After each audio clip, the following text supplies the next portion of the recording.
Kung hindi mo na kayang lumaban, ako ang gagawa nun. Hindi para sa isang tao lang, kundi para sa karamihan.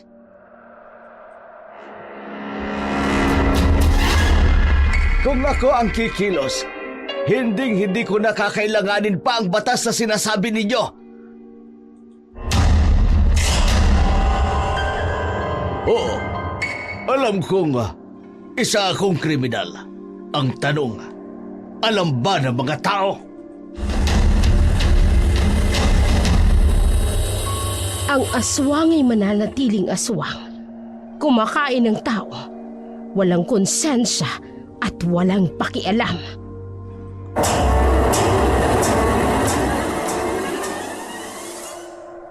May mga bagay na hindi natin natutuklasan. May mga insidente na kailanman ay hindi nalulutas, lalo na kapag nasa posisyon na inaakala natin na siyang kakampi natin. Siya palang utak ng krimen na matagal na nating hinahanapan ng hustisya. Alamin natin ang kwento ni Ayaka na isang espiya para alamin ang pinagmumulan ng karumal-dumal na krimen. Masaya ako at natapos na ang pabrika dito sa malapit sa amin. Malaking tulong ito sa mga residente namin. Nagpapasalamat din ako, Kapitan. Matagal ko ng pangarap na magkaroon ng sariling pabrika dito sa barangay ninyo. Kailan niyo ba balak buksan ito? Sa susunod na linggo. Kaya nga ako nandito para kumuha ng barangay business permit. Barangay business permit para sa pabrika mo. Kailangan mo ng barangay clearance, location clearance mula sa barangay at barangay business permit mismo. Oo naman, Kapitan. Ano-ano pa ba ang mga requirements na kailangan ko rito sa barangay? Kailangan mo ng application form, valid ID mo, sidula, business registration form, at mayroon din kaming barangay resolution na mag-a-approve sa pabrika mo. Kasi manufacturing business yan. Ang bayad namin 500 for barangay business permit, 200 sa location clearance at 100 para sa barangay clearance. Magkano lahat-lahat dito sa barangay, Kapitan? 800 lang naman lahat. Mabilis ang processing, mga 3 to 5 days lang tapos na ang lahat ng clearance mo dito sa barangay. Sige po. Handa akong magbayad. Eto na nga pala yung mga dokumento. Maraming salamat. Kapitan, kung ayos lang sa inyo, inaanyayahan ko kayo sa grand opening ng pabrika. Sigurado ka ba dyan? Oo naman, Kapitan. Nakasanayan na naming magpakain sa mga tao sa unang araw ng negosyo. Sabi nga kasi ng matatanda, swerte raw yun. Mas mabilis ang pag-angat ng negosyo. Sige, pupunta ako. Salamat sa inyong paanyaya. Sige, Kapitan. Mauna na ako. Hindi mo na hihintayin ang permit? Hindi na. Ipapakuha ko na lang po yan sa tao ko bago ang grand opening. Sige, maraming salamat. Laking pasasalamat ni Arturo dahil sa malaking pabrikang itinayo sa barangay nila. Maliban sa malaki ang maibibigay na tax nito, hindi mahirapan ang mga tao na pumunta sa bayan upang bumili ng karne dahil malapit lang ito sa kanila. Mabuti naman at pumunta kayo sa paanyaya naming, Kapitan. Wala naman kasi kaming ginagawa sa opisina kaya kahit papano ay nakapunta kami rito. Maraming salamat. Walang anuman. Oo nga pala. Ang laki pala ng negosyo nyo, no? Oo nga. Hindi na mahihirapan ang mga tao na pumunta sa bayan dahil halos karne ang ibinibenta namin. Oo nga. At least makakasave na ang mga tao sa pamasahe pa lang. Sige na, Kapitan. Kumain lang kayo dyan. Asikasuhin ko muna ang iba pa naming bisita.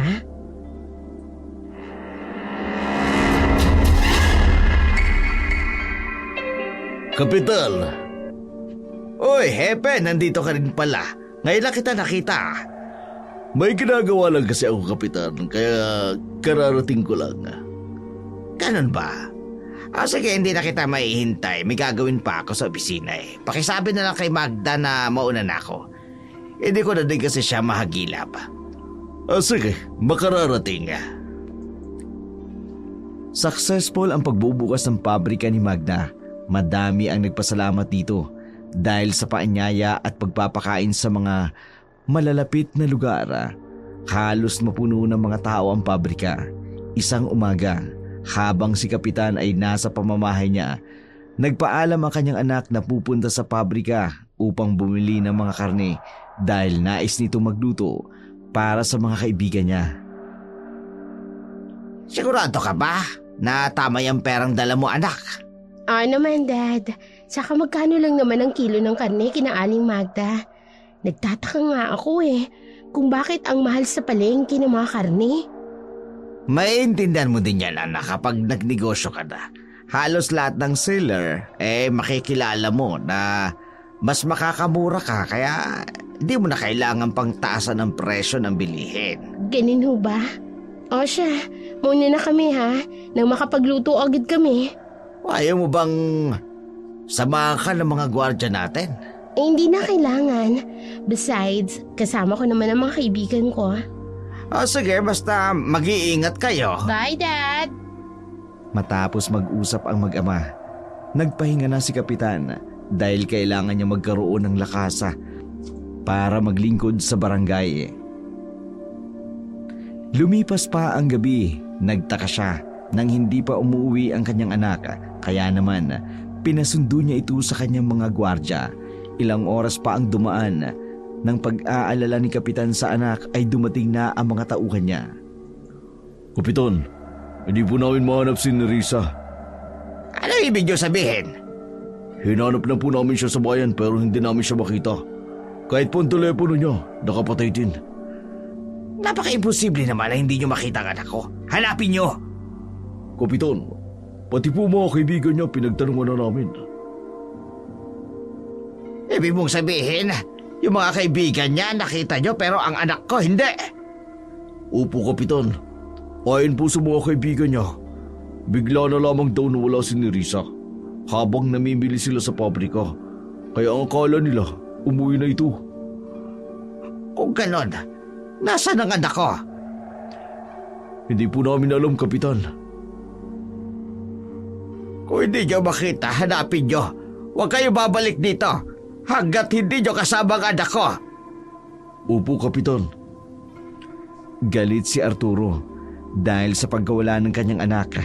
Hindi niya alam kung saan ito pumunta dahil kilala niya ang kanyang anak. Hindi nito ugali ang umalis nang hindi nagpapaalam sa kanya. Kaya laking gulat niya nang malaman niya na hindi ito nakita ng mga tauhan niya. Lumipas ang ilang araw, hindi na talaga natagpuan ni Arturo ang kanyang anak. Sobra ang pag-aalala niya. Nag-report na siya sa mga pulis tungkol sa pangyayari. Nag-report na rin siya sa istasyon ng mga pulis tungkol sa kanyang anak. Magandang araw, Kapitan. Wala pa po bang balita sa anak ko? Anong ginagawa ng mga tauhan ninyo? Kapitan, huminahon ka. Kare-report mo lang kanina sa pagkawala ni Nerissa. Alam mo na ang batas ng mga pulis sa loob ng 24 oras ng pagkawala ng isang tao, saka ito idideklarang missing person. Hindi pa ba sapat ang buong gabi na hindi umuwi ang anak ko para i-declare siyang missing? Hintayin na lamang natin ang tamang oras, Kapitan. Ika nga mismo ang nagsabi na hapon sila umalis. Baka nakitulog lang sa mga kaibigan. Kilala ko ang anak ko, Hepe. Hindi yun nakikitulog sa kung saan-saan hanggat hindi nagpapaalam sa akin. Pero, Kapitan, hindi natin masasabing alam mo na ang takbo ng utak ng anak mo. Hindi. Pakilusin mo ang mga tauhan mo. Mamayang hapon, kapag hindi pa nakauwi ang anak ko, gawin niyo ang lahat para makita ito. Naiintindihan ko, Kapitan. Makaalis na ka. Lumipas pa ang ilang araw ng paghahanap ni Arturo sa anak niya. Hindi na ito matagpuan ni bakas ng ebidensya. Kung saan ito napunta ay wala na silang nakuha. Wala nang ibang pagpipilian sa kapitan kundi ipatawag ang kanyang matalik na kaibigan para tulungan siyang maghanap sa kanyang nawawalang anak. Anong maipaglilingkod ko sa'yo? Masyado kang formal makipag-usap sa akin. Parang hindi tayo magkaibigan sa mahabang panahon. Ang laki na kasi ng pinagbago mo. Mula sa isang driver, ngayon, isa ng kapitan. Kapitan lang. Wala namang pinagbago eh. Huwag na natin pag-usapan yan. Iba ang sadya ko kung bakit kita ipinatawag dito. Tungkol sa pagkawala ng anak mo, Paano mo nalaman? huwag mo akong pag-isipan ng masama. Alam mo ang trabaho ko. At kahit malayo ako sa'yo, kaibigan pa din ang turing ko sa'yo at sinusubaybayan ko kayo. Pasensya ka na. Nakalingat ako sa pagbabantay kay Nerissa. Hindi ko tuloy siya nabantayan. Ibig sabihin, alam mo kung nasaan si Nerissa? Hindi ko alam. Pero may suspetsa ako. Sino? Hayaan mong trabahuhin ko to. Huli kong nakita at nabantayan si Nerissa nung magkasama sila ng mga kaibigan niya sa loob ng isang pabrika. Pero alam kong hindi pa nakakalabas si Nerissa doon. Pinagsususpetsahan mo ba ang pabrika? Ganun na nga. Wala pa akong sapat na ebidensya. Pero kung magtitiwala ka sa akin, gagawin ko ang lahat para malaman ko kung anong totoong nangyari kay Nerissa. May tiwala ako sa'yo. Ikaw ay pinakamagaling na espiya. Sana mahanap mo ang anak ko. At wala sanang mangyaring masama sa kanya. Nagkasundo si na Kapitan at Aya na pagplanuhan nila ang pagpanggap na baliw ni Aya sa labasan ng pabrika para subaybayan ito. Para sa unang araw ni Aya, wala naman siyang ibang nararamdaman o nakikita maliban sa mga tao sa labas ng pabrika. Nakasuot siya ng disguise tulad ng ginagawa ng isang baliw na pulubi. Hindi mo makikita sa kanya na isa siyang normal na tao dahil sa kanyang itsura. Hoy! Malis ka nga rito! Nakakasira ka ng negosyo namin! Alam mo ba bakit nag-away yung langgam? Ano sabi mo? Wala akong naiintindihan sa'yo, ha? Halika nga! Huwag mo akong hawakan. Dito lang ako. Umalis ka dito.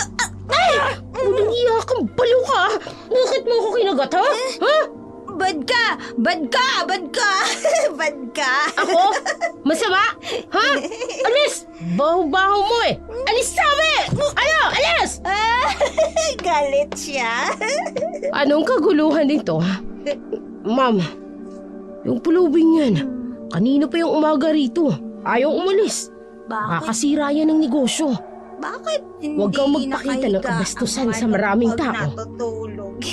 Pero ma'am, pumasok ka na sa loob. Asikasuhin mo ang trabaho mo. At hindi mo trabaho ang pagpapaalis ng pulubi. Pasensya na po, ma'am. Ayos ka lang ba? Saan ka ba nakatira?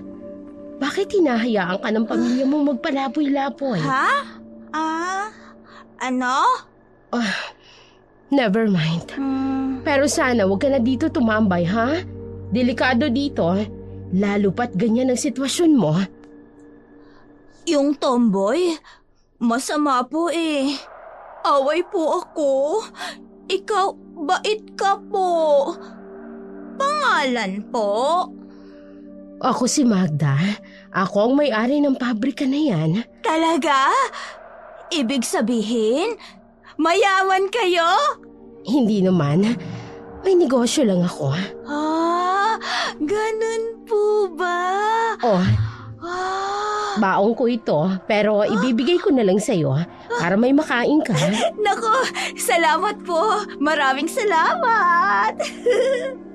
Nakaramdam si Aya na naging successful ang pagpapanggap niya bilang isang baliw, lalo na nakilala niya ng personal si Magda na may-ari ng pabrika. Hindi niya ito nakitaan ng kakaiba dahil sa kabaitan nito sa kanya, kaya madami pa din tanong sa kanyang isipan.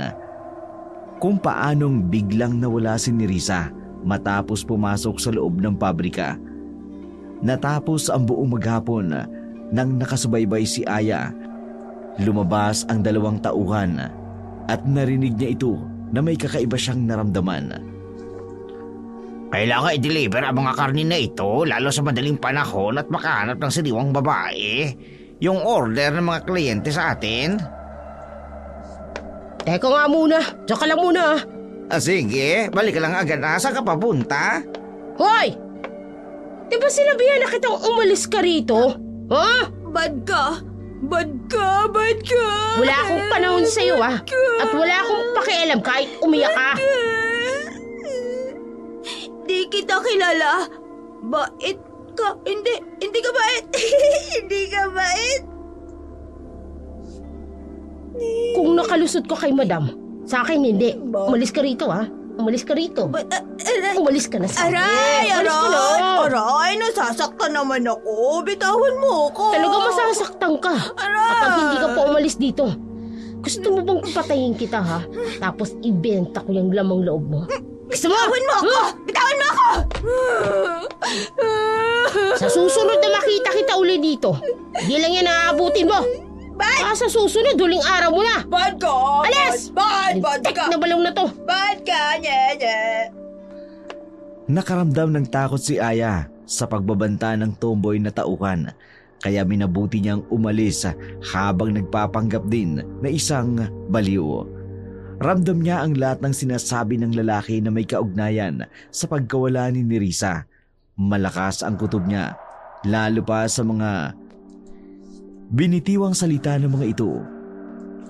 Lumipas ang isang gabi na pagdesisyonan ni Aya na puntahan si Kapitan sa bahay niya para sabihin ang mga natuklasan niya. Hindi mo na lang ako hinintay at pumunta sa opisina. Nag-abala ka pang pumunta rito. Simula ngayon, hindi na ako pwedeng pumunta sa opisina mo.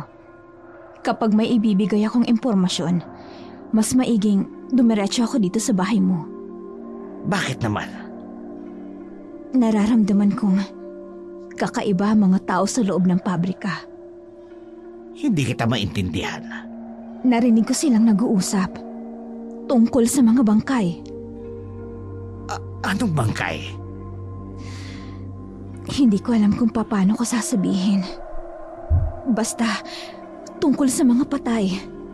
Mga karne. Suspecha mo ba na isa ang anak ko sa pinag-uusapan nila? Maaaring oo. Maaaring hindi. Kailangan malaman ito ni Hepe. Kailangang i-raid ang pabrika na yan para malaman natin ang katotohanan. Sigurado ka ba dyan? Oo. Sige na. Pupunta na ako sa opisina. Para makausap ko rin si Hepe. Pupuntaan ko siya tungkol sa bagay na ito. Magandang araw, Kapitan. Anong sadya mo't ipinatawag ang mga tauhan ko? Halugugin niyo ang buong pabrika para mahanap ang anak ko. Anong ibig niyong sabihin? Sisigurado ko may anomalya sa loob ng pabrika.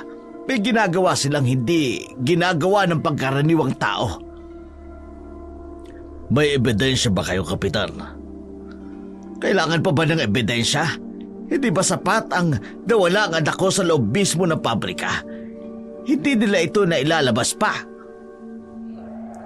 Kapitan, huminahon ka. Hindi natin alam kung anong totoong nangyari kay Nerissa. Anong gusto mong gawin ko? Magsawalang himula lang sa pagkawala ng anak ko? Hindi naman sa ganun, Kapitan. Pero alam mo naman ang batas na sinusunod namin. Hindi tayo pwedeng kumilos ng walang dalang ebidensya. Ang anak ko. Kapitan, hayaan mong trabahuhin namin ito. Hindi naman kami tumitigil na malutas ang kaso ni Nerissa. Kapag napatunayan ko may kinalaman ng pabrika na yan sa pagkawala ng anak ko, ako mismo ang uhuli sa kanila para mabulok yan sa kulungan.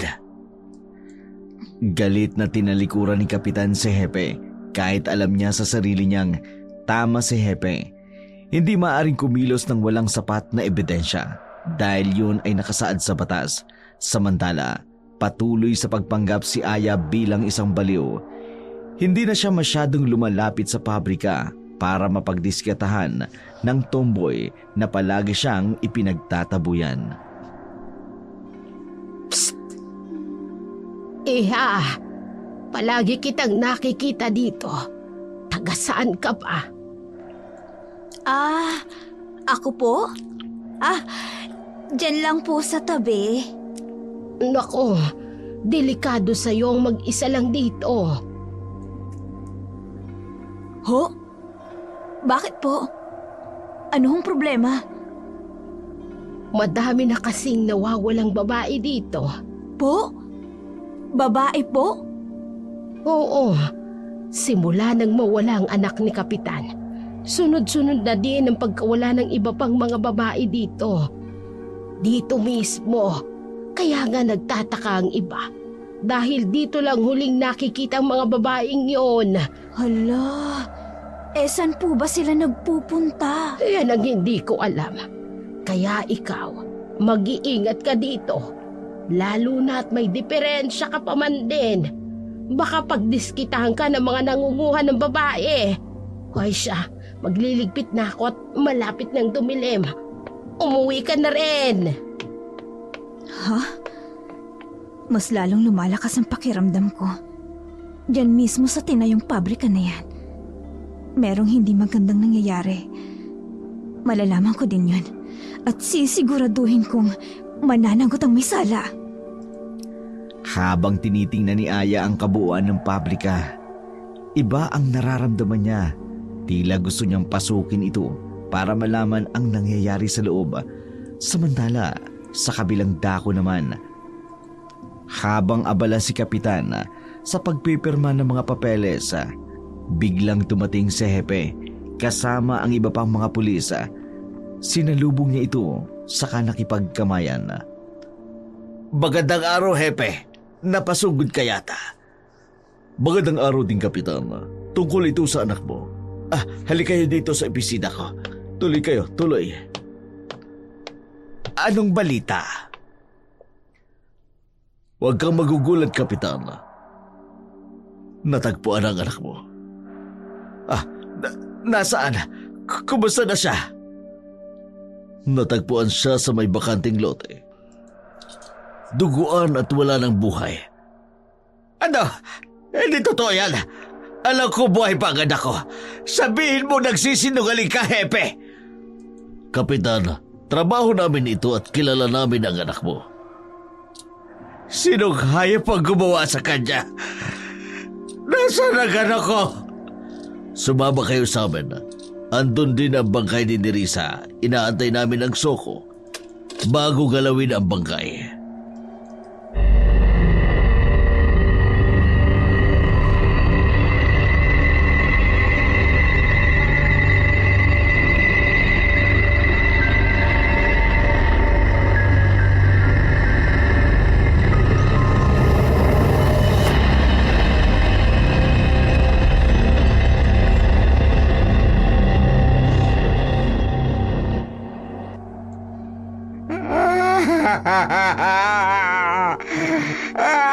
Nerissa!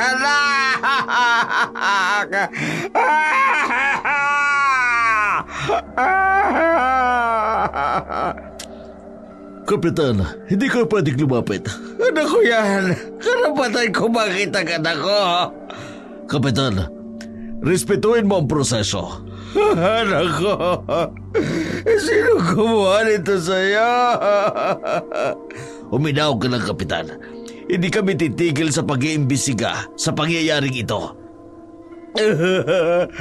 Bakit hindi nyo inimbestigahan ang mga demonyong may-ari ng pabrika na yon? Wala tayong ebidensya, Kapitan. Hayaan mo, pag may ebidensya na, ako mismo ang huhuli sa kanila.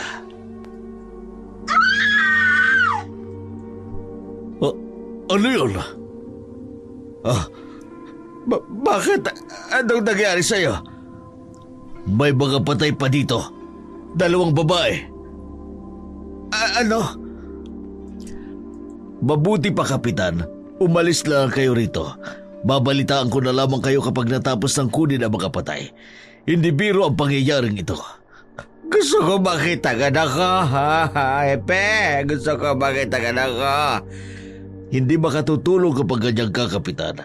Kailangan naming dalhin ang bangkay para sa operasyon ng pag-iimbestiga. Sige, basta mag-report ka kagad sa akin kapag may nalaman ka tungkol sa pagkamatay ng anak ko. At kung anong motibo nito kung bakit siya pinatay. Isang nakalulungkot na pangyayari ang hindi maintindihan ni Kapitan. Muli niyang tiningnan ang anak bago ito tuluyang umalis. Saktong pagka-uwi ni Kapitan, bumungad sa kanya si Aya na parang kanina pa naghihintay sa kanya. Bakit ganyan ang mukha mo? May nangyari ba? Walang nangyari.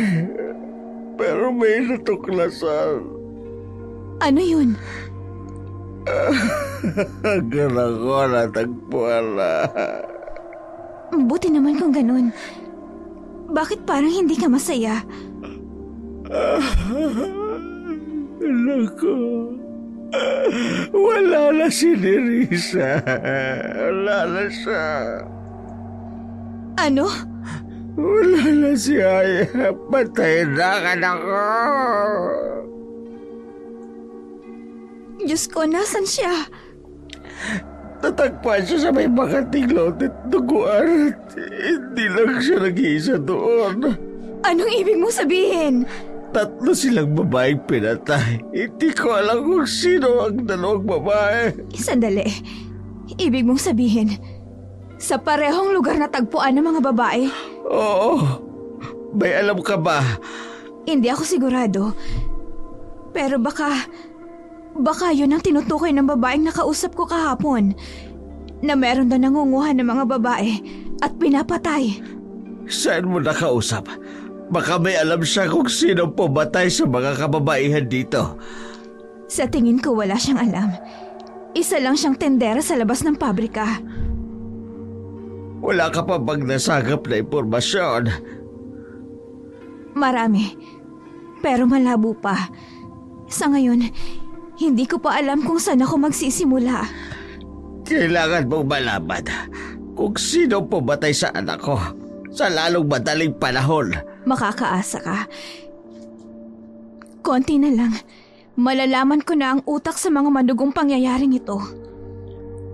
Malaki ang tiwala ko sa iyo. Simula pa lang. Huwag mo kong bibiguin. Matapos ang pag-uusap nilang yun, hindi pa din mapakali si Kapitan. Gusto niyang magwala sa pagkamatay ng anak niya, pero alam niyang meron siyang lugar na kailangan niyang pagsilbihan. Lalo na ngayon sunod-sunod ang patayan at pagkawala ng halos mga dalaga sa lugar nila. Bilang isang kapitan, obligasyon niyang tulungan at proteksyonan ang mga tao. Kinabukasan, maaga siyang nagpunta sa opisina at naghintay ng kung ano ang mangyayari. Anong balita, Hepe? Hindi mo na ako tinawagan kahapon. Pasensya na. Madami kasing ginagawa tungkol sa paglutas ng mga kaso sa 3 nasawi. Anong magandang balita mo ngayon? Sinasagawa ng autopsy sa mga bangkay at nakuhaan ito ng pangtukoy sa kriminal. Ayon sa autopsy, biktima sila ng rape at homicide. Ano? Sa palagay ko, isa lang gumagawa ng krimen. Iisang tao lang ang pakay talaga niya ay ang manggahasa ng mga babae. At pagkatapos magawa ang gusto niya, papatayin niya para hindi makapalag at magsumbong sa mga otoridad. Kaya niyang patayin ng 3 babae? Hindi, dahil sa pag-iimbestiga namin. Natukoy na 3 araw na ang agwat ng pagkamatay ng mga biktima. Ibig lang sabihin nun ay hindi sila pinagsabay-sabay na patayin, pero sa isang lugar, dinadala ang mga biktima. Oh, Diyos ko, ano ba itong nangyayari sa lugar natin? Huwag kayong mag-alala, Kapitan. Ginagawa namin ang lahat ng makakaya namin na mabigyan lang ng katarungan ang pagkamatay ng mga biktima. Hindi talaga yung may-ari ng pabrika kumuha nito. Ibig sabihin, mali ang kutob ko. Sinabi ko naman sa iyo, Kapitan, wala tayong ebidensya tungkol sa pabrika, kaya hindi natin pwedeng pasukin ang pabrika. At baka tayo pa ang mabaligtad ng pagkakataon. Balik-bali ang hidala ko. Hayaan mo, makakabawi ako. Malaking kahihiyan ang naramdaman ni Kapitan para kay Magda dahil sa kutob nitong may kinalaman ang kanyang pabrika sa pagkawala ng kanyang anak. Pagkalipas ng buong araw, naiuwi na si Nerissa sa bahay ni Kapitan. Kasama niya ang mga kamag-anak para magbantay sa burol ni Nerissa. Kapag aalis siya papuntang opisina, gustuin man ni Kapitan na hindi magtrabaho at magbantay na lamang sa anak niya hanggat hindi ito na ililibing.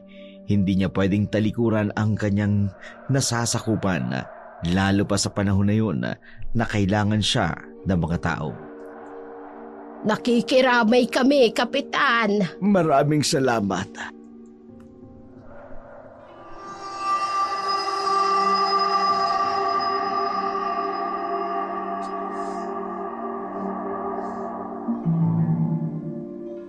Kapitan,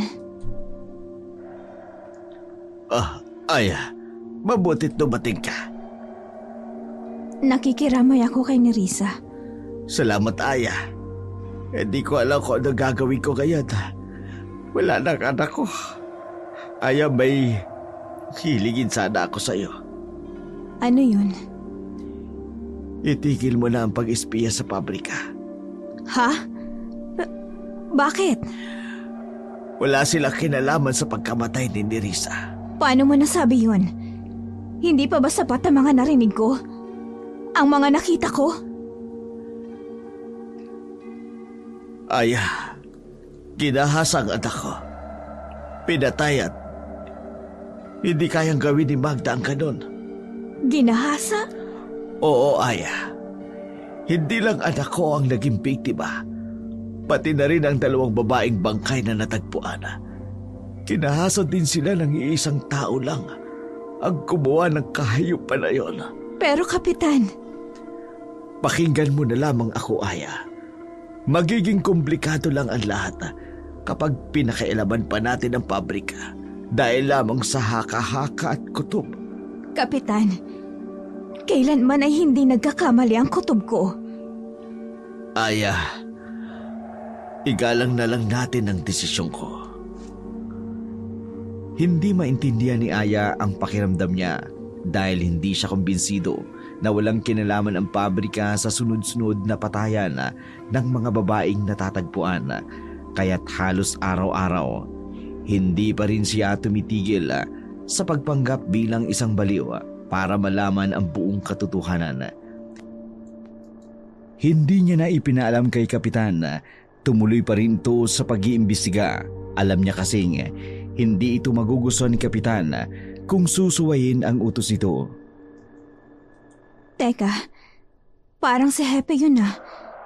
Anong ginagawa niya sa loob ng pabrika? Bakit parang close sila ng lalaking palaging tumatabi sa akin? Ano kayang pinag-uusapan nila? Mukhang seryoso ang mga mukha nito at parang ang tagal na nilang magkakilala.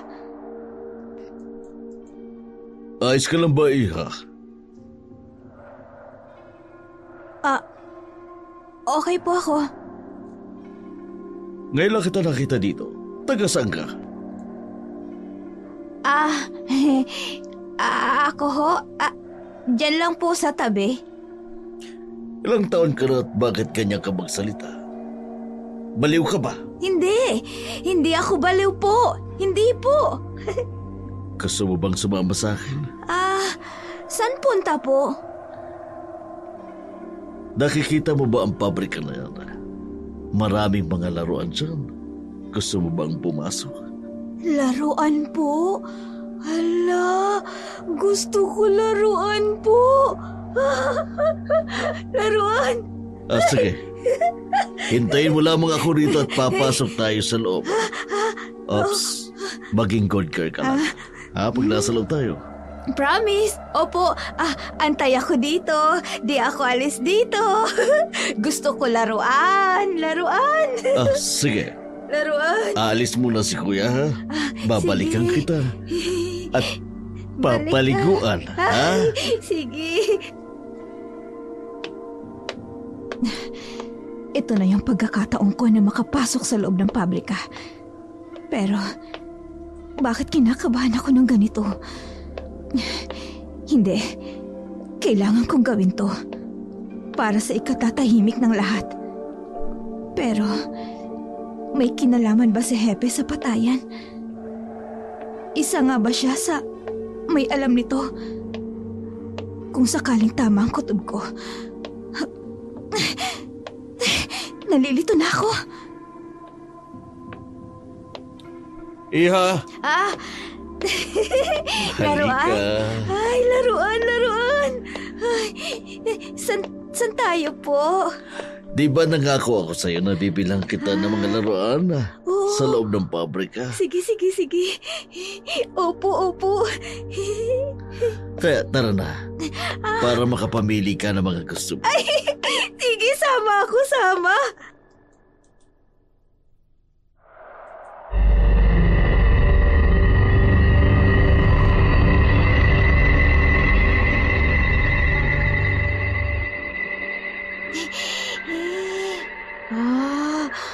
San po laruan po? Saglit lang, Iha. Hindi pa dito. Bakit baho dito? Ano to? Ay, ano yan? Yan ba? Mga karne lang yan ng baboy. At baka, i-deliver namin yan sa palengke. Habang naglalakad sila papasok ng pabrika, lumakas ang kabog ng dibdib ni Aya. Alam niyang nililin lang siya ni Hepe at hindi totoong may mga laruan sa loob ng pabrika. Iba't ibang klase ng amoy ang nalalanghap niya, mga may dugong pangkatay na mga karne. Madami din siyang nakitang mga lalaking nagtatrabaho at busy ang mga ito sa kanilang ginagawa. Hindi mawala ang kaba ni Aya habang naglalakad sila sa loob.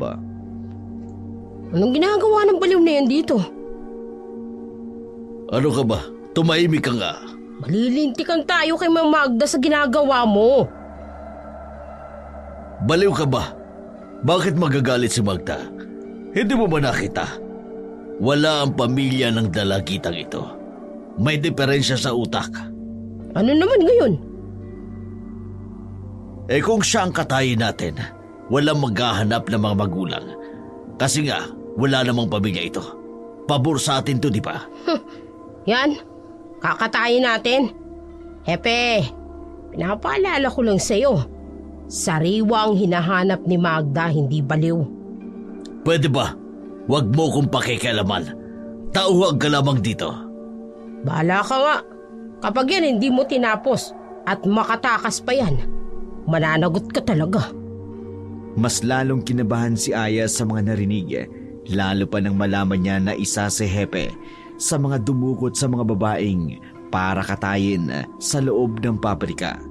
Hindi niya malaman kung anong gagawin at kung paano makatatakas sa bitag ng kamatayan habang abala ang mga tao sa pagtatrabaho. Iniwan na muna ni Hepe si Aya. Dito ka lang muna, Iha. May hahanapin lamang ako, ha? Kailangan ko na makaalis dito. Kailangan malaman to ni Kapitan. Wala bang ibang labasan dito, maliban sa main door nila?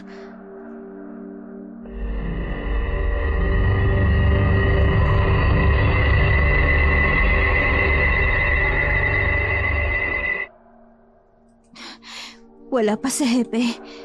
Kailangan kong makaalis dito. Kailangan kong humanap ng CR para makapagpalit. Ayun, may nakita ako CR. Nasa kabila lang. Tsako, na nasa likod kami. At dito kinakatay ang mga babaeng nakukuha nila.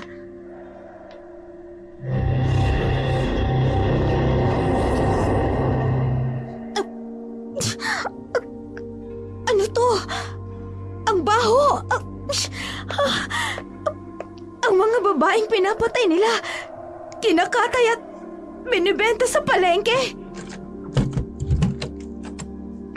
Hindi na siguro nila ako makikita dito. Buti na lang at nagdamit akong panglakad kanina at tinabunan ng damit ng isang baliw.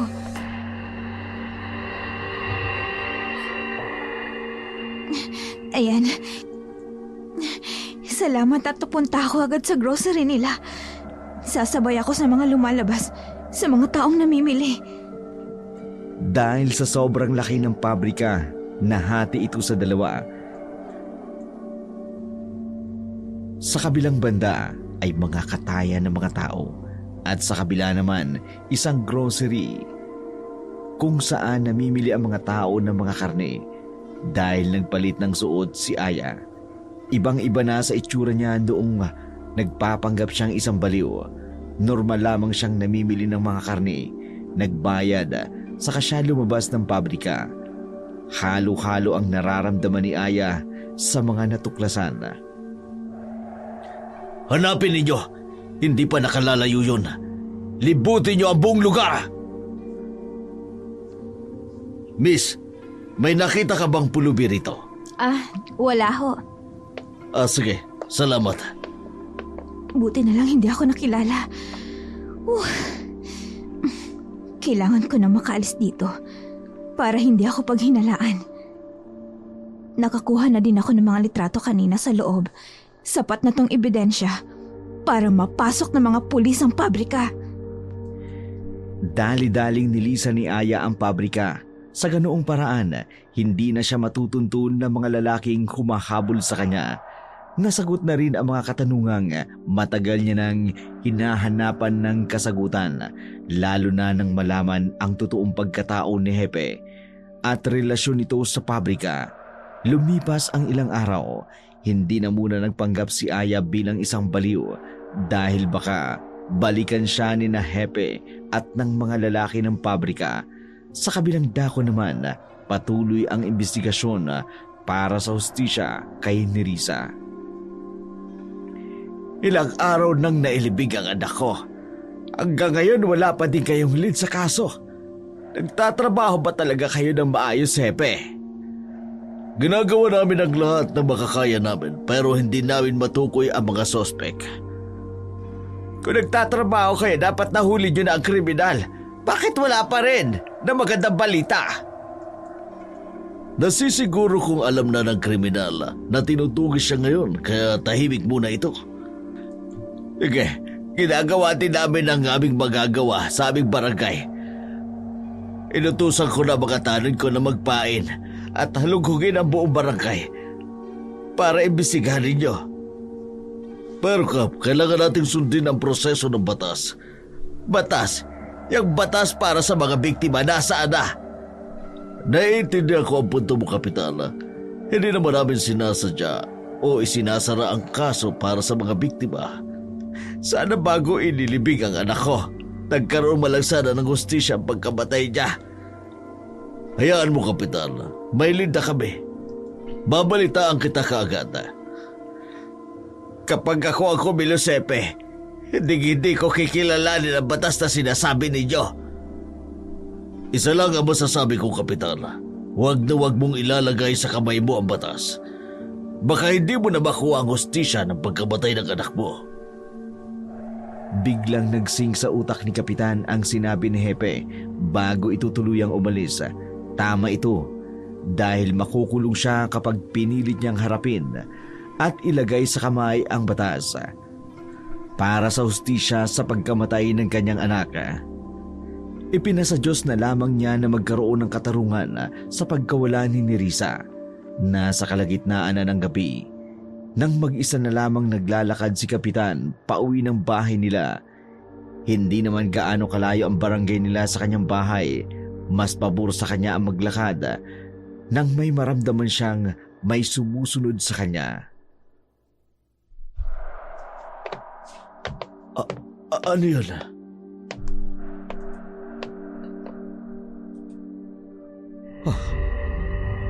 Sino ka? Ano kailangan mo sa akin?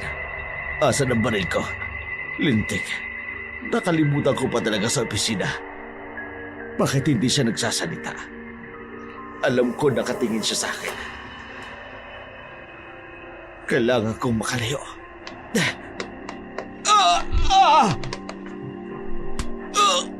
Tama na! Hoy! Ano yan? Aya, ikaw ba yan? Ako nga. Dadalhin kita sa ospital. Hindi na yata ako abot ng ospital. Ang lalim ng tama ko. Naging kapitan ka nga. Simpleng saksak lang susuko ka na. Siguro, kailangan kong sundan agad ako sa kabilang buhay. Huwag kang ngang magsalita ng ganyan. Kailangan nating mahanap ang hustisya para sa anak mo. Kung mawawala ka, hindi lang ang anak mo ang mabibiktima ng mga hayop na yon.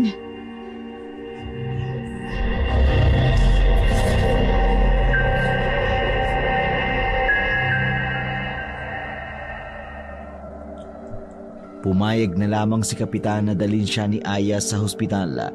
Marahil ramdam niya ang panghihina niya, pero nagpapalakas ng loob niya para mabuhay ang sinabi ni Aya. Makalipas ang ilang araw, madami nang nabalita ang mga nawawalang babae sa barangay nila. Sari-saring kwento ang naririnig ng mga kapitbahay na minsan daw may nakasaksi na hindi tao ang kumukuha ng mga babae dahil may mga pangil ito, matalas ang mga kuko. Kunot-kunot ang muka at pinanghihinalaan nilang isang aswang habang nakaratay si Kapitan sa ospital. Nagpapagaling ng ilang araw ay hindi siya iniwan ni Aya. Sunod-sunod na ang pagkawala ng mga babae at pagkamatay ng iba pa dito sa barangay natin. Hindi na to tama, Kapitan. Gustuin ko man silang tulungan. Mismong sarili kong anak. Hindi ko mahuli kung sino ang killer. May alam ako. Anong alam mo? Alam ko kung sino-sino ang pumapatay. Alam ko kung sino ang mga nangunguhan ng mga babae. At alam ko kung ano ang gagawin nito sa mga ito. Simula nung pinatigil mo akong magmanman sa pabrika, mas lalong lumakas ang loob ko na ipagpatuloy ang nasimulan ko.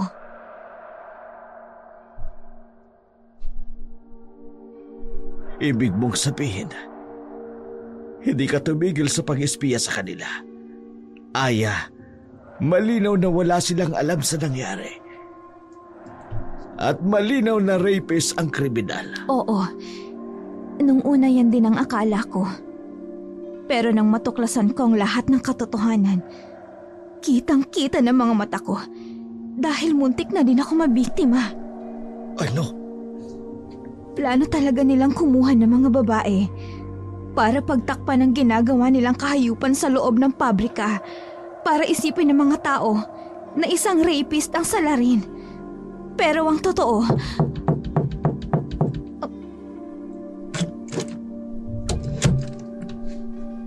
Magandang umaga, Kapitan. Pasensya na't pumasok na ako. Bukas kasi ang pintuan ng kwarto mo. Hindi ko naman alam na may kasama ka pala. Ayos lang. Tuloy ka, Hepe. Pasensya na kung ngayon lang ako nakatalaw. Hindi ko inaasahan na may mangyayari sa iyo ng gabing yun. Ako nga din eh. Nagtataka kung sino ang gumawa nun sa akin. Tsaka kung babalikan niya ako pag nalaman niyang buhay ako. Sigurado ako, yun ang killer ni Nerissa. At gusto kanyang ipatumba para tumahimik na ang kaso. Hindi ko siya mapatatawad. Oo nga pala. Naparito ako dahil may nahuli kaming kasama ng rapist. Takot na takot ito nang makausap namin. Hindi siya gaanong makapagsalita. Nasaan siya?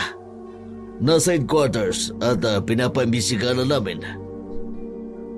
Kapag nakalabas ako rito, pupunta ko ang hayop na yun. Sige, Kapitan. Yun lang naman ang sadya ko kaya pumunta ako rito. Mauna na ako at marami pa akong aasikasuhin sa opisina. Iha, mauna na ako. sige ho. Ano nga uli ang sasabihin mo, Aya? Ha?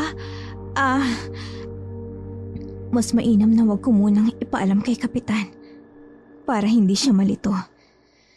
Kailangan ko pa ng maraming ebidensya para mahuli si Hepe at ang lahat ng mga trabador sa pabrika. Wala ho, Kapitan. Sigurado ka ba? Bakit parang namumutla ka? Ayos ka lang ba? Oo naman. Ayos lang ako. Hindi ko alam kung anong totoo. Kung sino ang utak ng patayin sa barangay natin. Kung may nalalaman ka ba, magsabi ka lang kaagad sa akin. Sa ngayon kailangan ko pa ng sapat na ebidensya. At kailangan ko uling magpanggap na isang baliw. Salamat sa mga naitulong mo sa akin, Aya. Hayaan mo, masusuklian ko ang lahat ng kabutihan mo. Trabaho ko to, Kapitan. At hindi ako titigil hanggat hindi nagbabayad ang mga kriminal. Minabuti ni Aya na wag munang sabihin kay Kapitan ang nalalaman niya tungkol kay Hepe para mahuli niya ito sa akto at hindi na makatakas pa. Naawa siya sa Kapitan dahil sa sobrang sakit ng mawala ng anak. Pero ang tanging nasa isip niya lang ay planuhin ng maayos na mahuli ang kriminal. Lalong-lalo na ang ginagawa nitong pagprotekta mismo sa isang pabrika. Nang makalabas na si Kapitan sa ospital, wala na siyang pinalampas na oras. Pinuntahan niya ang tinutukoy ni Hepe. Kung ilalarawan ay halos kaedad lamang ito ng anak niya na tila ba gumagamit ng droga. Paano ko makakausap sa ganyang lagay niyan? Yan ang problema natin, Kapitan. Nakahuli kami ng isang kriminal na isa namang baliw. Sigurado ba kayong kriminal yang nahuli ninyo? Oo naman, Kapitan. Bakit parang baliw? Dinaan namin siya sa drug test. Nag-positive nga siya sa paggamit ng pinagbabawal ng gamot. Nagkaroon ng sobra sa paggamit kaya nagkaganyan. Halos lahat ng lumalapit sa kanya isinasaktan niya. Dapat sa rehab niyo ilagay yan, hindi dito. Ililipat din namin yung Kapitan. Inaantay lang namin ang mga papeles na kailangan pirmahan ng mga kamag-anak nito. Hepe, pakiusap. Siguraduhin niyo lang na makakausap na yan ng matino para malaman ko na ang totoo. Ilang araw lang simula nang makalabas si Kapitan sa ospital. Yun din ang araw na inilibing si Nerissa. Marami ang nakiramay at nakipaglibing, mga kaibigan ni Kapitan. Habang inihahatid sa hantungan, may naramdaman si Kapitan na dalawang paris ng paa sa gilid niya. Kapitan, nakikiramay ako.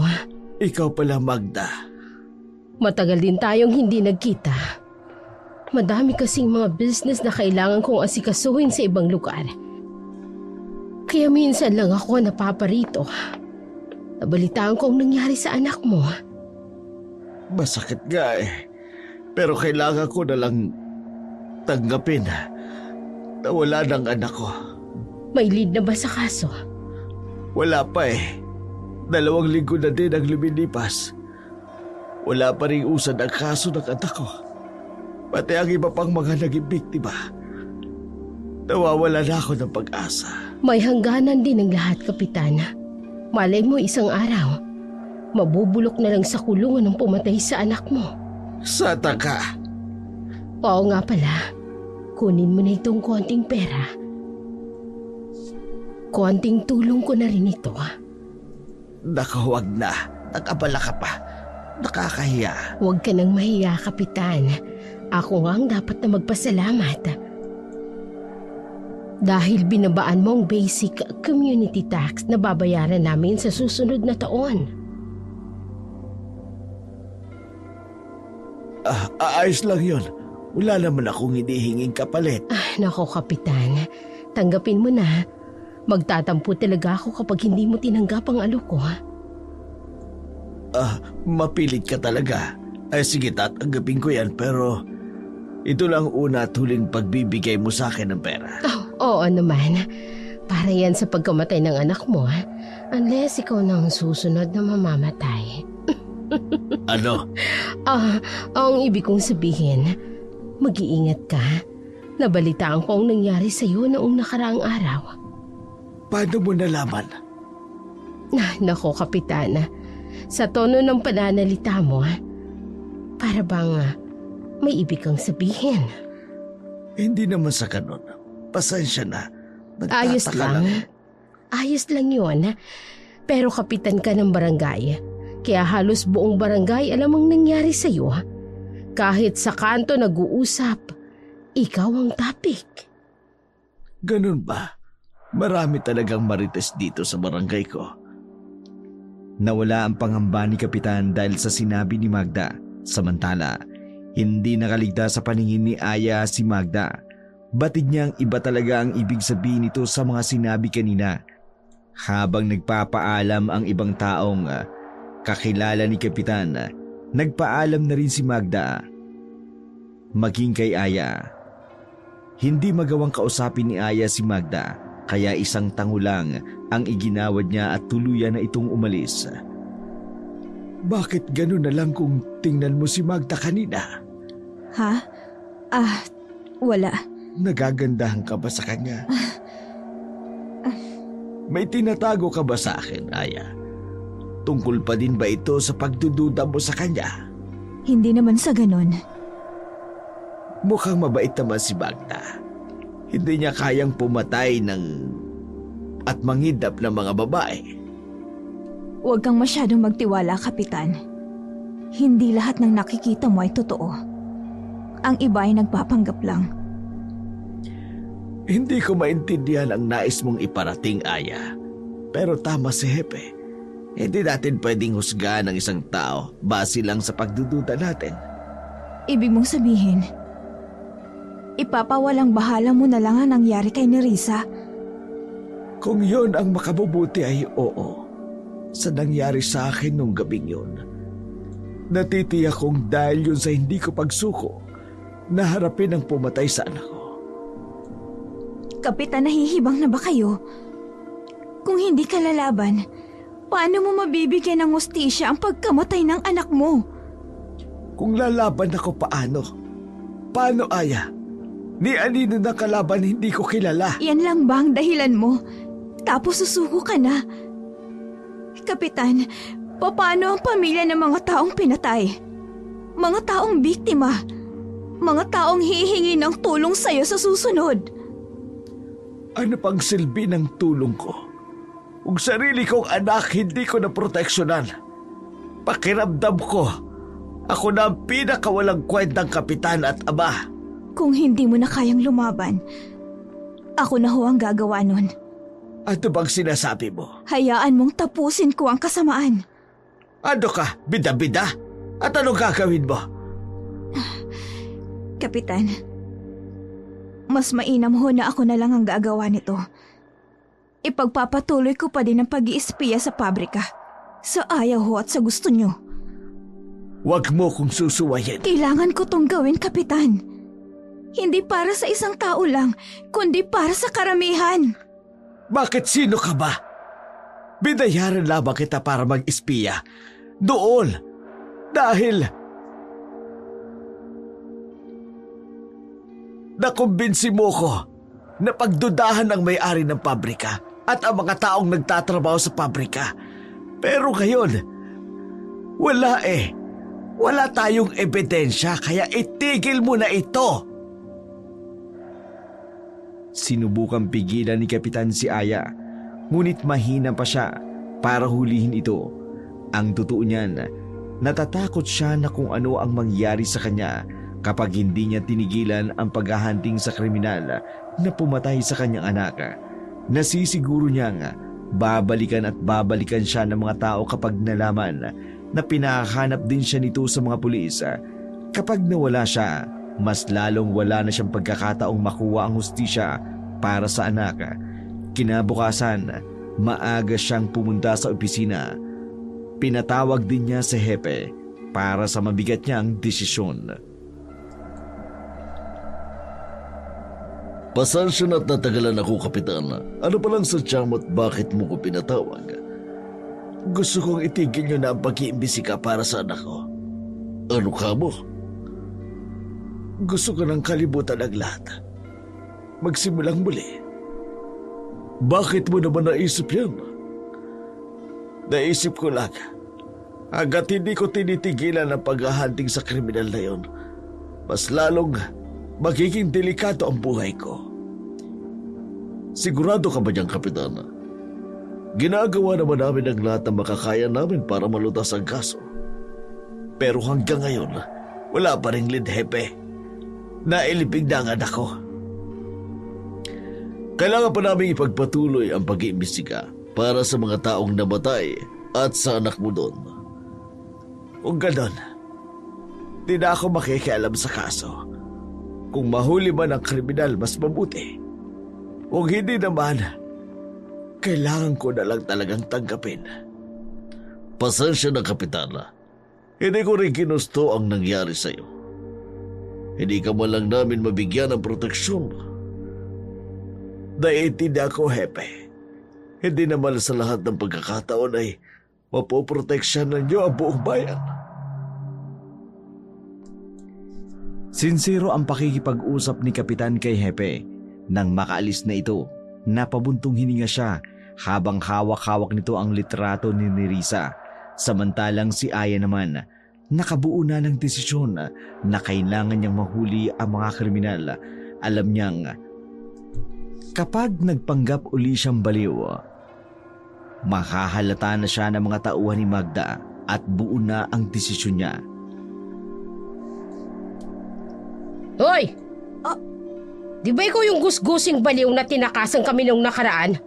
Mabuti naman, bumalik ka rito. Hala, hindi ah. Hindi kita kilala. Sino ka po ba? Aba, talagang hindi mo na ako nakikilala?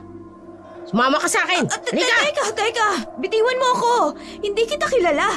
Makikilala mo din ako. Kaya sumama ka na sa akin! Halika na! Bitawan mo ako! Hindi ka mabait. Bad ka. Saktan mo ako. Talagang masasaktan ka kapag nagpumilit ka pa. Alam mo ba ang ginagawa ko sa mga katulad mo? Ha? Ano yun? Kinakain ko ang lamang loob nila. Binibenta namin ang iba't ibang parte ng katawan nila sa mga turista. Kaya kung ako sa'yo, sumama ka na ng tahimik. Bitawan mo ko! Bitawan mo ko! Bitawan mo ko! Bilisan mo na! Halika na! Bitawan mo ko! Sumama na lamang si Aya sa tomboy at nagkunwari siyang nagpupumiglas. Nakarating na sila sa loob kung saan siya dinala ni Hepe noon. Maraming amoy ng dugo na napakalansa ang naaamoy ni Aya. Abala uli ang mga tao sa pagkatay ng mga karne. Dinala si Aya sa isang napakadilim na kwarto. Saka siya tinulak papasok. Wala siyang kaalam-alam na hindi lang siya nag-iisa sa kwarto. Ay, paano ba ako makakatakas nito? Gayong, nasa loob ako ng madilim na kwarto. Sino yan? May ibang tao pa ba dyan? Miss? Sino ka? Huwag kang matakot. Hindi ako isa sa kanila. Tumigil ka na sa kaiiyak mo. Sandali. Napakadilim. Saan ka ba nakapwesto?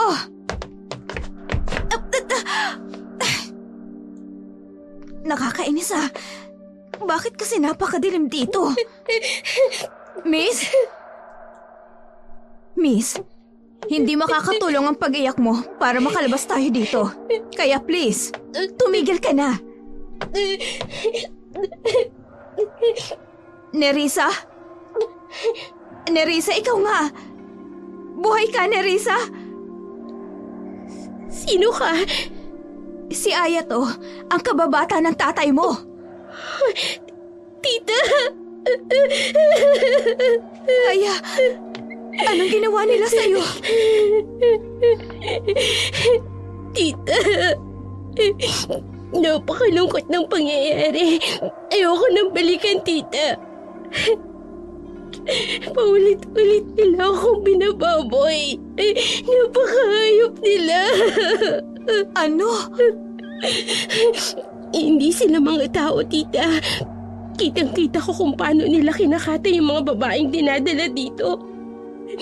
Kitang-kita ko rin kung paano nila kinain ang mga lamang loob ng mga biktima nila. Totoo ba yung sinasabi mo? Oo, at narinig ko. Ako ang gagawin nilang alay sa araw ng kabilugan ng buwan. Kaya hindi na muna nila ako pinapatay. Paulit-ulit nila akong binababoy nang malaman nilang isa akong birhen dahil gusto nilang magkaroon ng isang bata na kalahati aswang at kalahati tao. Diyos ko, Walang araw na hindi ako nagdasal na sana panaginip na lang ang lahat. Akala ko katapusan ko na. pero sino yung bangkay na natagpuan sa bakanting lote? Lahat ng mga biktima nila, tinatanggalan nila ng mukha para hindi makilala. Mga gamit ko ang isinama sa mga bangkay para hindi na ako hanapin ni Daddy. At akalain nitong wala na ako. Magbabayad sila sa ginawa nila sa'yo. Tita, paano ka nakapasok dito? Ang pagkakaalam ko, mga sariwang babae yung kinukuha nila para ialay sa pagsapit ng kabilugan ng buwan. Kay Magda? Si Magda? Oo, si Magda. Nakatago sa napakagandang mukha at iaalay ang babaeng nagugustuhan niya para mananatili siyang bata. Akala ko napakabait niyang tao. Tita, siyang pinuno ng mga aswang. Ano nang gagawin natin ngayon? Natatakot ako. Huwag ka mag-alala. Hahanap ako ng paraan. Nerissa, kailan daw gaganapin ang pagsapit ng kabilugan ng buwan?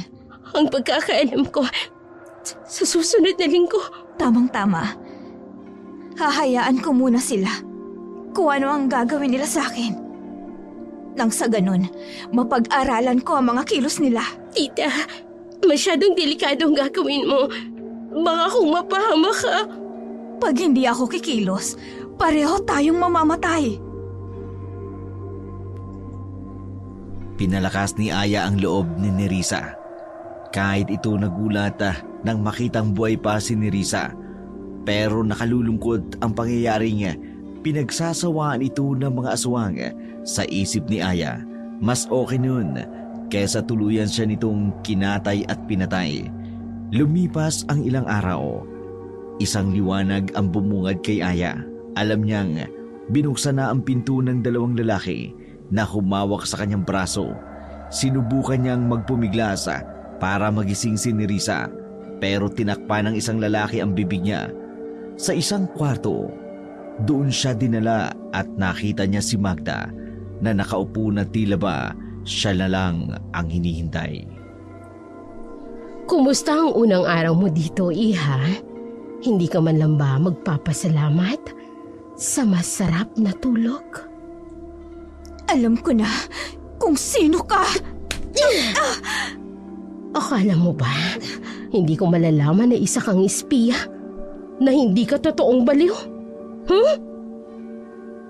Aya, isang napakagandang espiya ng isang kapitan. Napakahayop niyo. Hayop talaga kami. Hindi kami tao. Mga aswang kami na mas piniling magnegosyo ng karni ng tao upang yumaman. Demonyo kayo. Nasisikmura niyong pumatay ng tao para sa kaligayahan niyo. Naiintindihan mo ba ang salitang mga aswang kami? Demonyo? Oo. Hayop? Oo. Lahat ng klase ng tawag sa mga aswang. Oo. Ganun kami. Hindi na kayo naawa sa mga batang biktima ng kahiyupan niyo.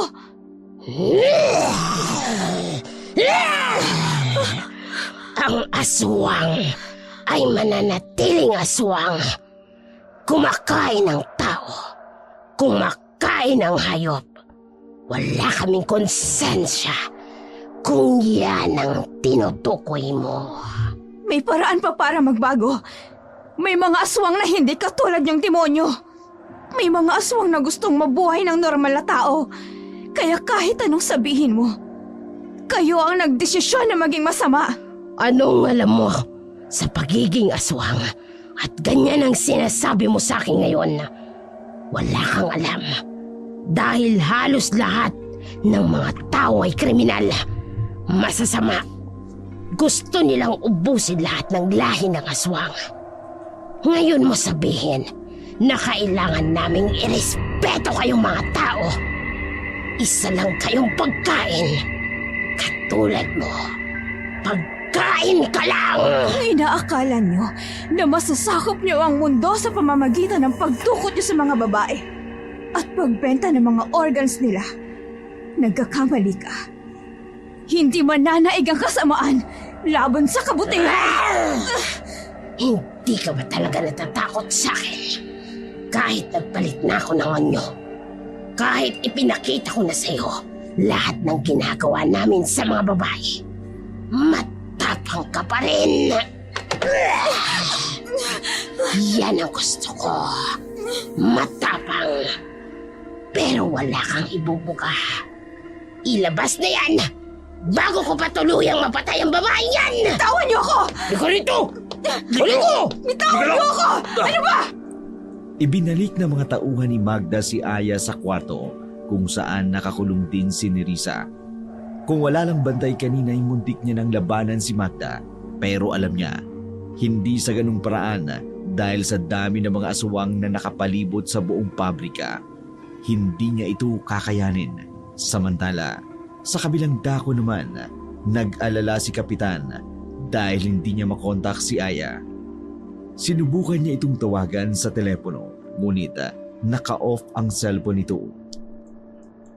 Magandang araw, Kapitan. Mukhang busy ka yata sa kadudot-dot ng cellphone mo. May problema ba? Wala yun. Kaibigan ko lang na hindi ko makontak. 3 araw na.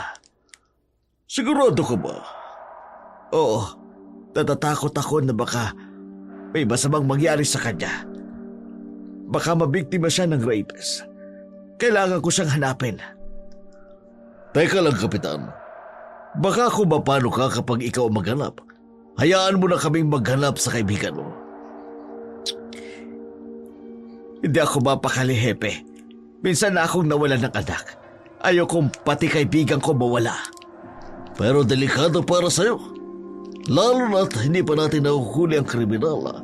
Kapag nakialam ka pa, baka hindi lang sa ospital ang bagsak mo. Kung ganun, sasama ako, Hepe. Hindi ko pwedeng pabayaan na lamang ang kaibigan ko. Hindi pwedeng uupo na lamang akong walang gagawin. Kapitan, mas makabuting dito ka na lamang. Ako na bahala. Babalitaan na lamang kita kapag nahanap ko ng kaibigan mo. Ano bang pangalan nun? At pwede ko bang makita ang litrato? Eto siya, si Aya. Ay, sige. Patatawag ko kaagad ang mga tauhan ko at maghahanap kami sa bayang ito. Siguraduhin niyo lang, Hepe. Ayoko na uling mangyari sa iba pang tao ang nangyari sa anak ko at sa iba pang biktima. Hawak-hawak ni Hepe ang picture na binigay ni Kapitan. Napangiti siya dahil sigurado siyang kilala niya kung sino ang tinutukoy ni Kapitan na kaibigan. Walang ano-ano'y pumunta siya sa pabrika upang makita si Aya. Madilim ang kwartong pinaglalagyan kina Aya at Nerissa. Kaya naman, kailangan pang gumamit ng flashlight ni Hepe. Siniguro naman nilang walang kagamitan sa loob ng kwarto na pwede nilang gamitin laban sa kanila. Maligayang pagkikita, Aya. Isang espiya na nagpanggap na baliw para lang mag-espiya sa amin. Napakahayop mo. Pulis ka pa man din. Paano mo nasisikmurang pumatay ng mga babae? Sandali lang. Baka akalain mong isa akong aswang. Tao ako, Miss Aya. Sabihin na lang nating malaki ang ibinabayad ni Magda sa akin para lamang proteksyonan sila. Wala kang konsensya. Wala talaga akong konsensya. Sa mundong ginagalawan natin, halos lahat may bayad. Ultimo paghiga natin, bayad. Serbisyo ko, bayad din. Hindi ka nababagay sa posisyon mo. Isa kang kriminal. Oo nga. Alam ko at alam mo na isa akong kriminal. Ang tanong, alam ba ng mga tao? Sinong maniniwala sa'yo? Tingin nila sa'yo isang baliw.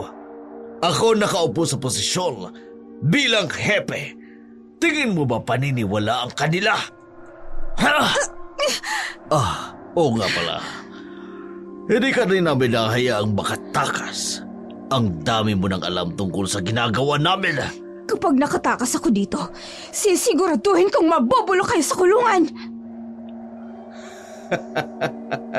Nagpapatawa ka ba? Andito kayo sa madilim na lugar. Madaming gwardya at sila mga aswang. Paano ka makatatakas?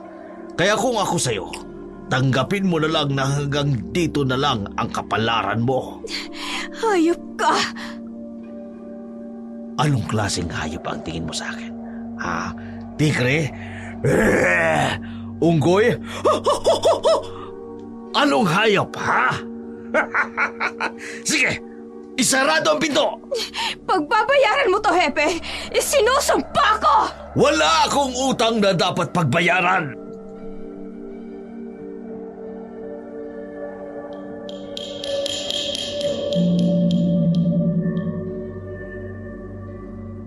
Si Magda, nasaan?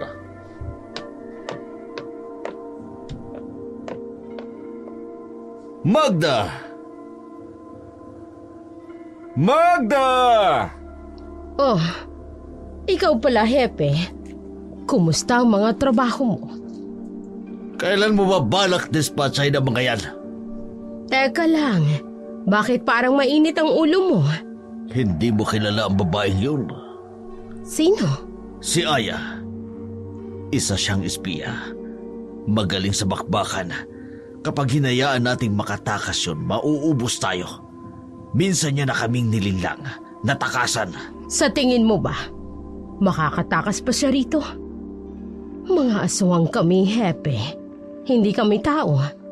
Anumang oras kaya naming pumatay. Yun nga, ano bang plano mo at hanggang ngayon, hindi mo ba pinapatay yun? Pati ang anak ni Kapitan. Relaxed ka lang. Darating tayo dyan. Isa pa, hindi na pwedeng mabuhay pa ang kapitan na yan. Sinusubukan ko naman. Kaso putik, may sa demonyo yata ang kapitan na yun. Buhay pa rin. Palpak ang plano. Mag-relax ka lang muna, Hepe. Huwag mo nang problemahin ang mga yan. Ako nang bahala sa kanila. Pero bakit pinatatagal mo pa ang pagpatay sa dalawang yun? Hinihintay ko lang ang kabilugan ng buwan. Si Nerissa, pinagsawaan na ng mga aswang. Si Ayay hindi pa. Anong ibig mong sabihin? Nasisiguro kong isa sa kanila ay maaari kong ialay pagsapit ng kabilugan ng buwan. Si Nerissa na magdadalang aswang. Buntis si Nerissa?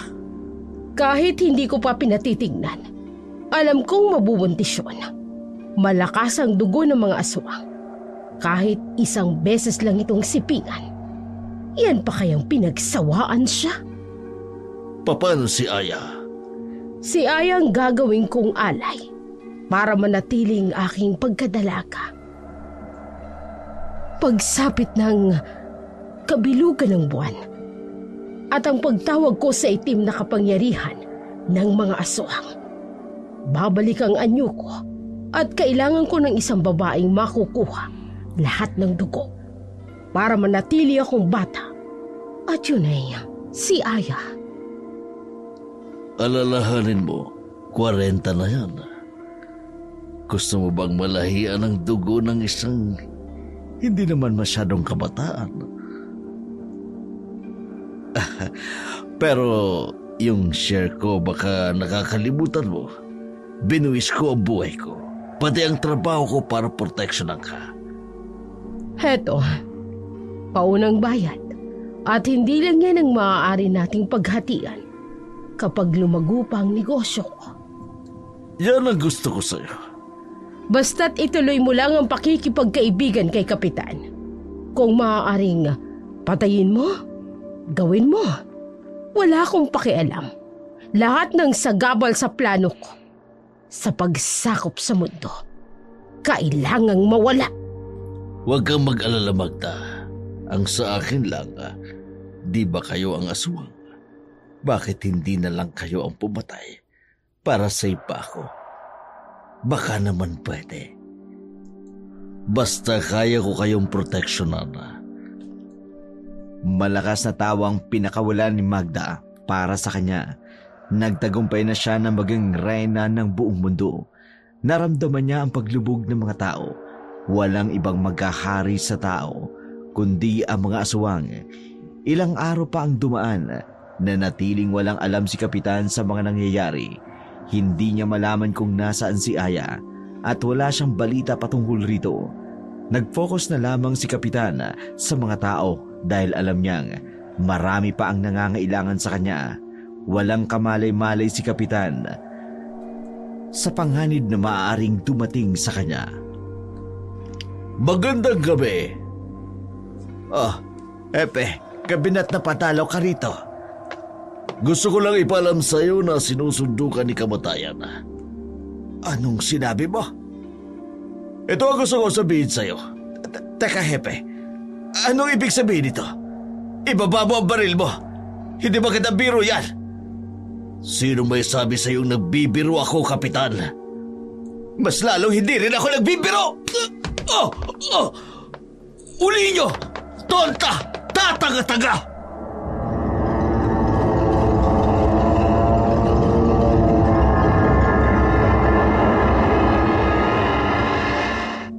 Anong akala mo matatakasan mo kami? Hiya!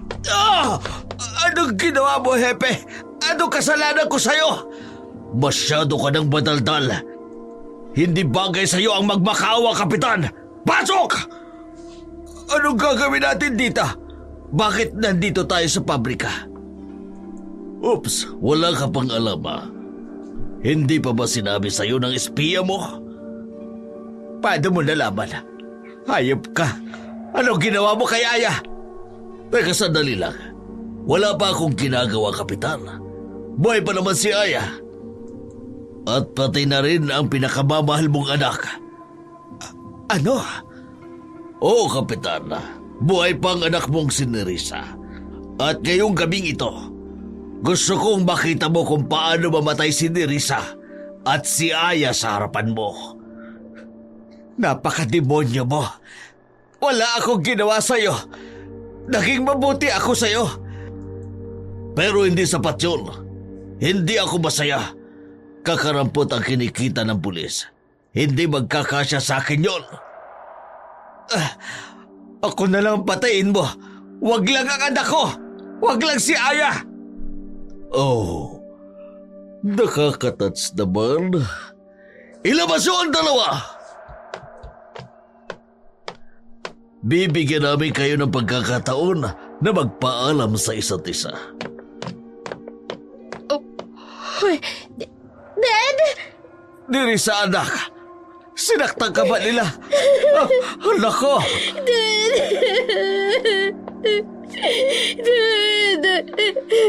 Daddy, binaboy nila ako.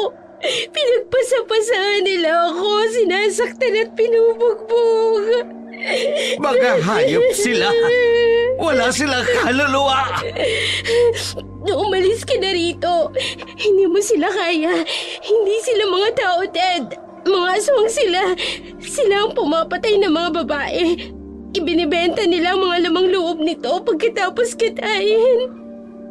Ano? Ted, umalis ka na. Hayaan mo na akong mamatay. Umalis ka na.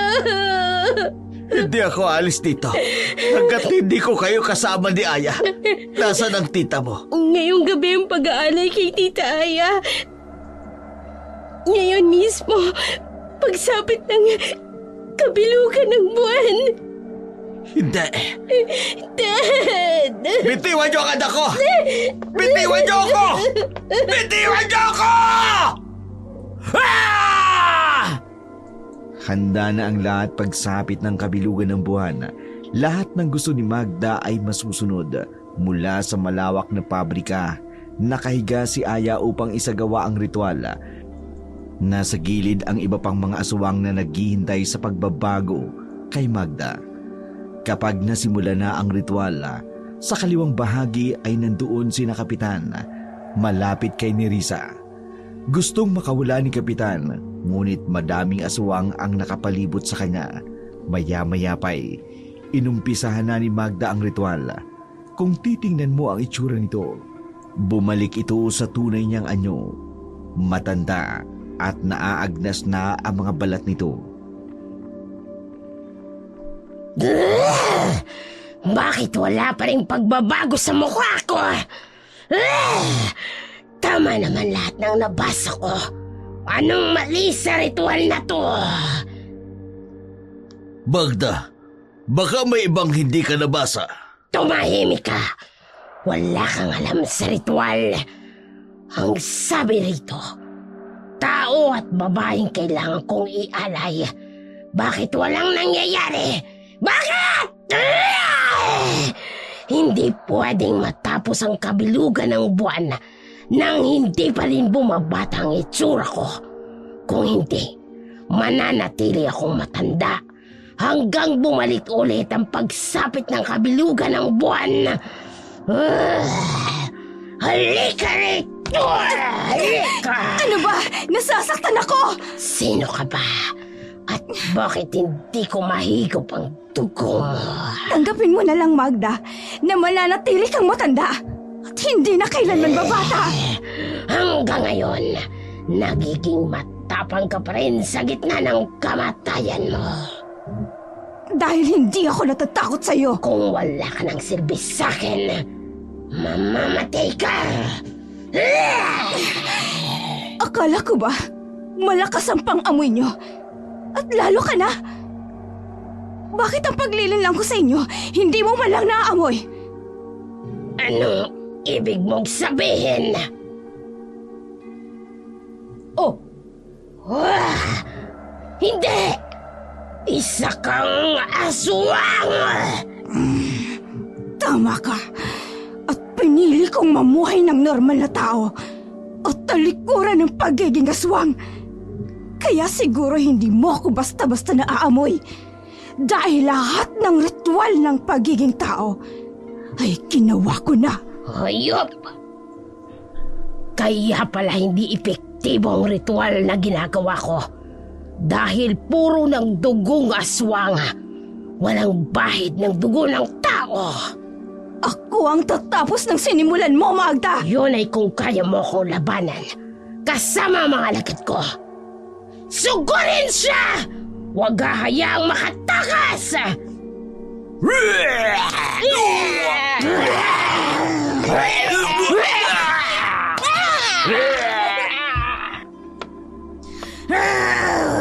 Hetong sa'yo!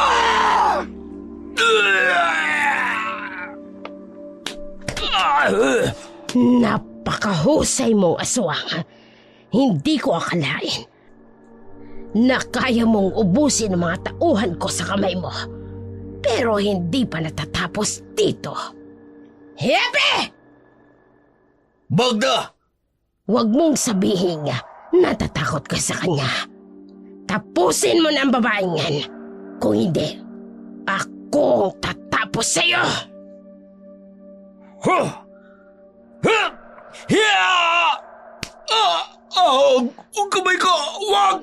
Ang kamay ko!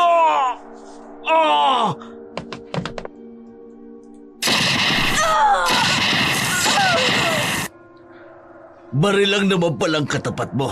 Ano? Ipakita mo kung sino ka!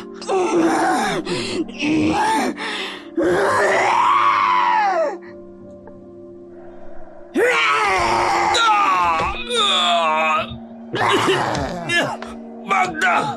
Tulungan mo ako! Susuko na ako. Hindi na ako lalaban. Pangako, magbabago na ako. Ibibigay ko ng pabrika na ito sa'yo.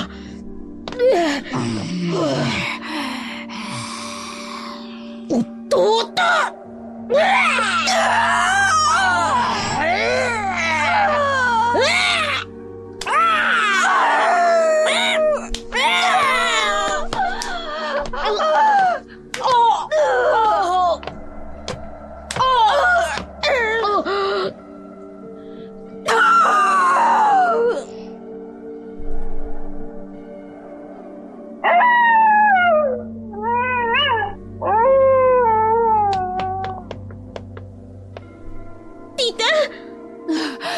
Huwag kayong matakot sa akin. Hindi ko kayo sasaktan. Aya, hindi ko akalain. Isa ka ring aswang. Hindi importante na sabihin ko pa sa'yo na dati akong aswang. Dahil matagal ko nang tinalikuran ng pagiging aswang.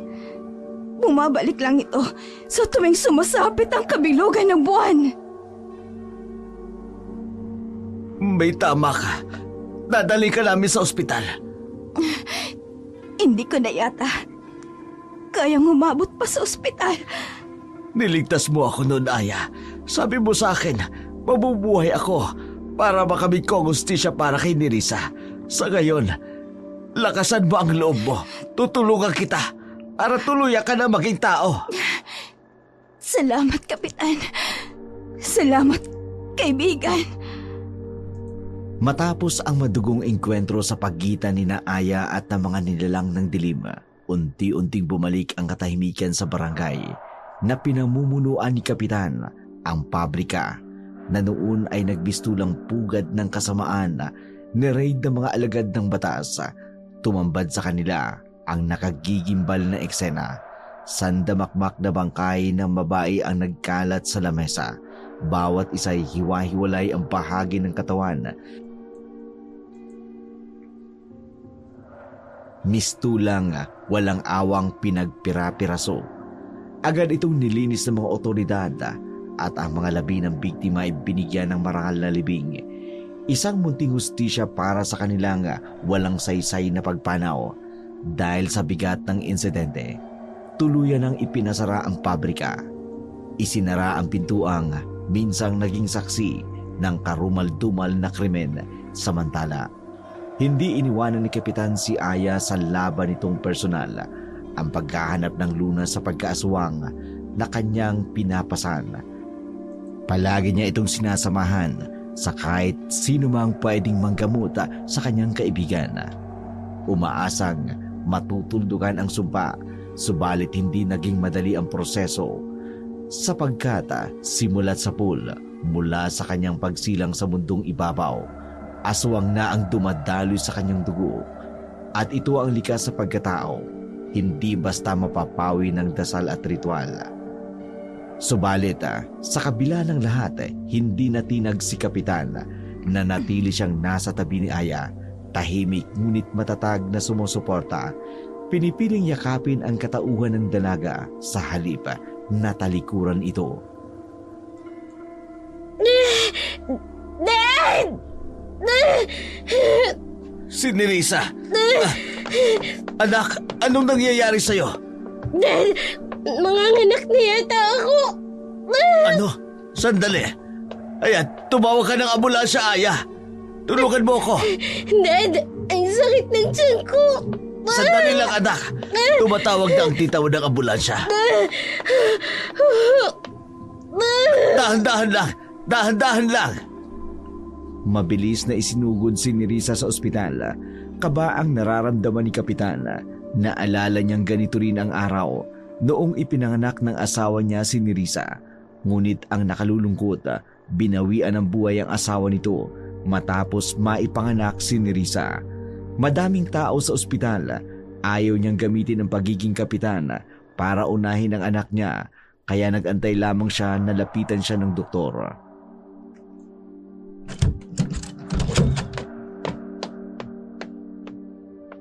Kapitan, Dok, kumusta ang anak ko? Ayos naman si Nerissa pero ikinalulungkot ko, Kapitan, hindi namin naisalba ang buhay ng bata. Ano? Nakapagtataka. Ilang beses po naming chinek ang BP ni Nerissa pati ang pulso ng bata sa tiyan niya. All goods naman pero nakapagtataka kung bakit nangitim na siya sa paglabas at hindi na humihinga. Diyos ko, paano nangyari yun, Dok? Yan ang hindi ko po masasagot sa inyo ngayon dahil mismong ako ay nagulat sa nangyari. Gusto ko makita ang apo ko. Sige. Apo ko. Apo ko.